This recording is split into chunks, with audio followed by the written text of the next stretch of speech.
Fabiano asks, how do mnemonic seed words work? Do you want to make money from Bitcoin? Get our best guides. We have 5 guides for you. See link on description. Download is 100% free. Click now. It looks like magic to me. I believe it was Arthur C. Clarke who said any sufficiently advanced technology is indistinguishable from magic to a civilization that's not as advanced. And I think one of the funny things about cryptography is that a lot of cryptography, a lot of mathematics involved in cryptography seems like magic, and it takes a while to get used to and understand how it works. So first of all, let's describe what mnemonic seed words are. So mnemonic seed words encode a specific amount of randomness. They're basically a number. And that number is represented by words. But those words are simply an encoding of that number, almost like a lookup table. So what does that mean exactly?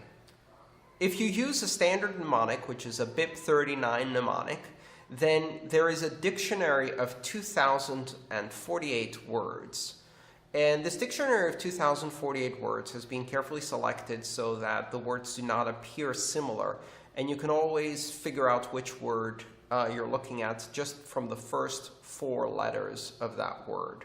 So 4 letters gives you a unique word in this dictionary, but the letters don't matter. What matters is you have 2,048 words. Think of each of them as a symbol. And then if you have, for example, a 12-word mnemonic, then that 12-word mnemonic encodes 2,048 to the power of 12 possible numbers. Essentially, each word represents about 11 bits of information in binary. And those 11 bits can be used to construct a key, essentially a seed. The seed is 128 bits, for example, if you have 12 words, or 256 bits if you have 24 words. And from that 128-bit or 256-bit number, your wallet will then produce a master private key through a process of stretching. Stretching is basically applying a hash algorithm again and again and again and again. In the case of BIP39, the hash algorithm is applied 2,000 times together with a passphrase, an optional passphrase, to produce a master public key.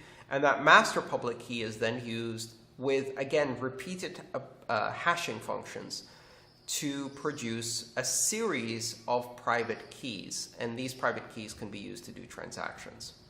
So you start with a long number, 128 bits. That long number gets expressed as 12 English words from a dictionary of 2,048 words. Those words are then stretched through a hashing algorithm to produce an even longer number, which is used as your master private key. That's usually a 512-bit number. And that 512-bit number is used, again, with repeated hashing to produce a sequence of private keys. In fact, a tree of private keys, and that's a hierarchical deterministic wallet, or HD wallet. Each one of those private keys can then produce a public key and an address, and you can do transactions. If you take that mnemonic seed and you put it into a new wallet, the new wallet can basically recreate that entire process and produce all of the private keys. Now, there's an infinite number of private keys that can be produced from a seed in a specific sequence. So what your wallet will do is it will start from the beginning, and it will keep looking on the blockchain to see if those keys have been used by looking at the addresses and whether they ever had a balance or a transaction related to them. And it will stop looking once it's found 20 empty addresses, assuming that you haven't used any of those and you didn't get that far in the sequence. And that's how a mnemonic seed is imported. All of this is part of 2 standards, BIP39 for mnemonic words and BIP32 for hierarchical deterministic wallets.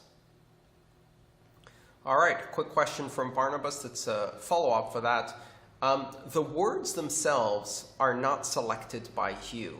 the words in a mnemonic phrase are produced from a random number, 128-bit or 256-bit random number. And when we say random, what does that mean? Does that mean true random?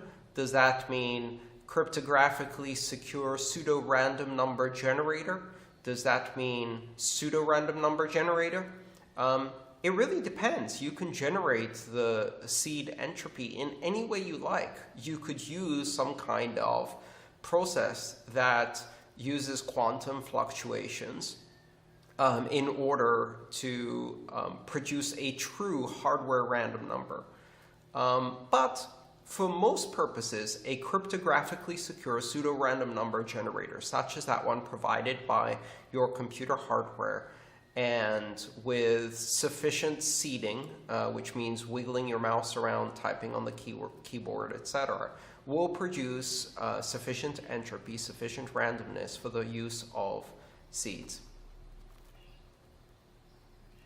Theoretically, at least, if you wanted to, you could take some casino dice, which are properly balanced, well-designed, and carefully audited dice. You could put them in a shoebox, you could shake them together and keep throwing dice, and using that produce a 128-bit random number, and then from that encode it as a mnemonic phrase of 12 English words.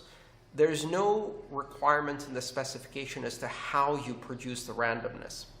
Susanna asks, finally, can the mnemonic seed be imported to another wallet? Yes, one of the great features of mnemonic seeds, as long as they follow a well-supported standard, such as BIP39, can be moved from any BIP39 compatible to any other BIP39 compatible wallet. And you can import a seed, and it should be able to find all of your transactions, addresses, and keys.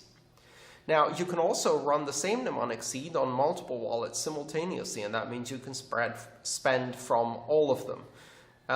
But of course, keep in mind that possession of the seed means possession of your funds. So be very, very careful when managing seeds. The more places you type it in, the more places you put it, the more places you restore it from backup, the more likely you expose it to a system that has been compromised.